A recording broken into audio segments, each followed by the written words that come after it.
ვირტუალური ოპერაცია Viking 2011 24 მონაწილე ქვეყანა და ინფორმაციის მუდმივი გაცვლა სწავლების მთავარი მიზანი სამოქალაქო ომის ესკალაციის თავიდან არიდება ჰუმანიტარული მისიის განხორციელება და დაპირისპირებული მხარეების განიარაღება. სწავლა 14 აპრილს დასრულდება. ინფორმაცია, რომელიც შტაბში მიიღეს, პირობით სამშვიდობო ოპერაციას ეხება. სწავლების ლეგენდის მიხედვით ოპერაციაში 24 ქვეყანა ერთვება, მათ შორის საქართველოს შეერაღებული ძალებიც. ჯარისკაცების ამოცანა ეთნიკურ ნიადაგზე წარმოქმნილი სამოქალაქო ომის ესკალაცია და მოწინააღმდეგე მხარეების განიარაღება. ვიკინგი 2011-ის ძირითადი მიზანი ნატოს წევრი და პარტნიორი ქვეყნების დახმარებით სიტუაციის მაქსიმალურად მოკლე დროში განმუხტვა და ჰუმანიტარული მისიის განხორციელება. საქართველოს მსგავს ვირტუალურ სწავლებაში მონაწილეობას პირველად იღებს.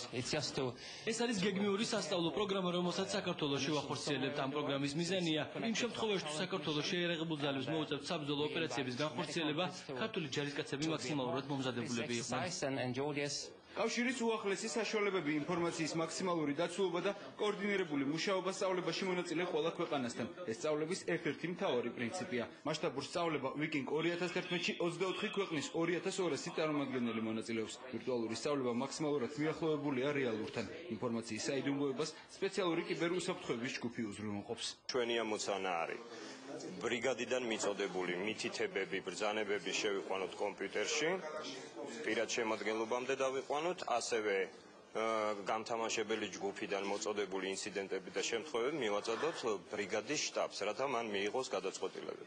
სწავლება სამოქალაქო ომში მხარეების განიარაღების გარდა უსაფრთხოების სექტორის შექმნასაც ითვალისწინებს. სამშვიდობო მისიაში თანაბრად მონაწილეობენ როგორც სამხედროები, ასევე პოლიციისა და სამოქალაქო საზოგადოების წარმომადგენლები. მუდმივ მოქმედებაში ვართ 24 საათის განმავლობაში.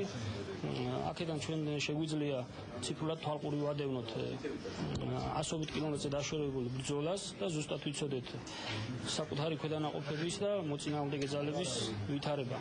საერთაშორისო სამხედრო სწავლება Viking 2011 14 აპრილს დასრულდება.